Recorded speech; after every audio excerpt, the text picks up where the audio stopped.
உங்கள் சத்யாவில் இப்பொழுது ஆடி அதிரடி தள்ளுபடி. தமிழகத்தில் நிதி பற்றாக்குறையை காரணம் காட்டி அரிய வகை நோயால் பாதிக்கப்பட்ட இளம் பெண்ணுக்கான உயிர்காக்கும் சிகிச்சை திடீரென நிறுத்தப்பட்டுள்ளது அதிர்ச்சியை ஏற்படுத்தியுள்ளது. சென்னை திருமுல்லைவாயலை சேர்ந்த இளம் பெண்ணின் கண்ணீர் கோரிக்கை குறித்து இந்த செய்தி தொகுப்பில் விரிவாக பார்க்கலாம். திருவள்ளூர் மாவட்டம் திருமுல்லைவாயலைச் சேர்ந்த சங்கர்வல்லி தம்பதியினரின் 26 வயது மகள் பிரீத்தி. இவர் கவுச்சர் என்னும் அரிய வகை மரபணு நோயால் பாதிக்கப்பட்டு தொடர்ந்து அவதியுற்று வருகிறார். கடந்த 2021ஆம் ஆண்டு முதல் முதலமைச்சரின் விரிவான மருத்துவ காப்பீட்டு திட்டத்தின் கீழ் சென்னை ராஜீவ்காந்தி அரசு பொது மருத்துவமனையில் இவருக்கு 15 நாட்களுக்கு ஒருமுறை செரிசைம் என்ற வெளிநாட்டு உயிர்காக்கும் மருந்து வழங்கப்பட்டு வந்தது. சுமார் 1 லட்சம் ரூபாய் மதிப்பிலான இம்மருந்து கவுச்சர் நோயால் பாதிக்கப்பட்ட பிரீத்திக்கு இதுவரை 225 முறை அரசு சார்பில் இலவசமாக வழங்கப்பட்டு வந்தது.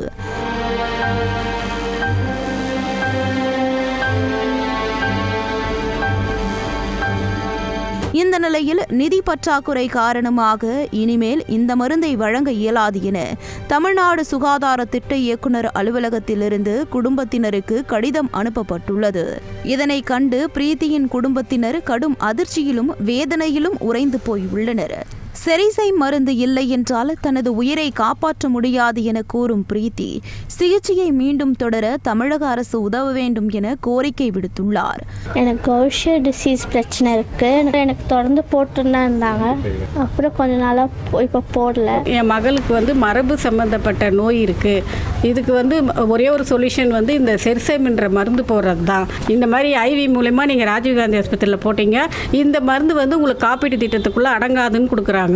ஏன் எவ்வளோ செய்கிற அரசாங்கம் எதுக்கோ செலவு பண்ணுற நிதி செலவு பண்ணுறாங்க. ஏன் என் குழந்தைக்கு இந்த உயிருக்காக இதை செலவு பண்ண மாட்டாங்களா? என் குழந்தையை காப்பாற்ற அரசாங்கம் இதுக்கு முயற்சி எடுக்கணும். வீட்டு வேலை செய்து குடும்பத்தை நடத்தி வரும் பிரீத்தியின் தாய் மகளின் உயிரை காப்பாற்ற இந்த மருந்து மட்டுமே நம்பிக்கை என கண்ணீருடன் உருக்கமாக தெரிவித்துள்ளார். தற்போது நிதியில்லை என தமிழக சுகாதாரத்துறை சார்பில் வந்துள்ள கடிதத்தால் அதிர்ச்சியடைந்துள்ளதாகவும் மீண்டும் சிகிச்சையை தொடர தமிழக அரசு உதவ வேண்டும் எனவும் கோரிக்கை விடுத்துள்ளார். நிதி பற்றாக்குறையால் உயிர்காக்கும் மருந்து நிறுத்தப்பட்டதாக கூறப்படும் இந்த விவகாரம் அரிய நோய்களால் பாதிக்கப்பட்ட நோயாளிகளுக்கான அரசு மருத்துவ உதவி, நிதி ஒதுக்கீடு மற்றும் மருத்துவ காப்பீடு திட்டத்தின் செயல்பாடு மக்கள் மத்தியில் பல்வேறு கேள்விகளையும் ஐயங்களையும் எழுப்பியுள்ளது. அரசு நிர்வாகம் தாமதிக்காமல் உடனடியாக தலையிட்டு நிதியை ஒதுக்கி மீண்டும் சிகிச்சையை தொடர நடவடிக்கை எடுக்க வேண்டும் என்பதே இந்த குடும்பத்தினரின் முதன்மையான கோரிக்கையாக உள்ளது.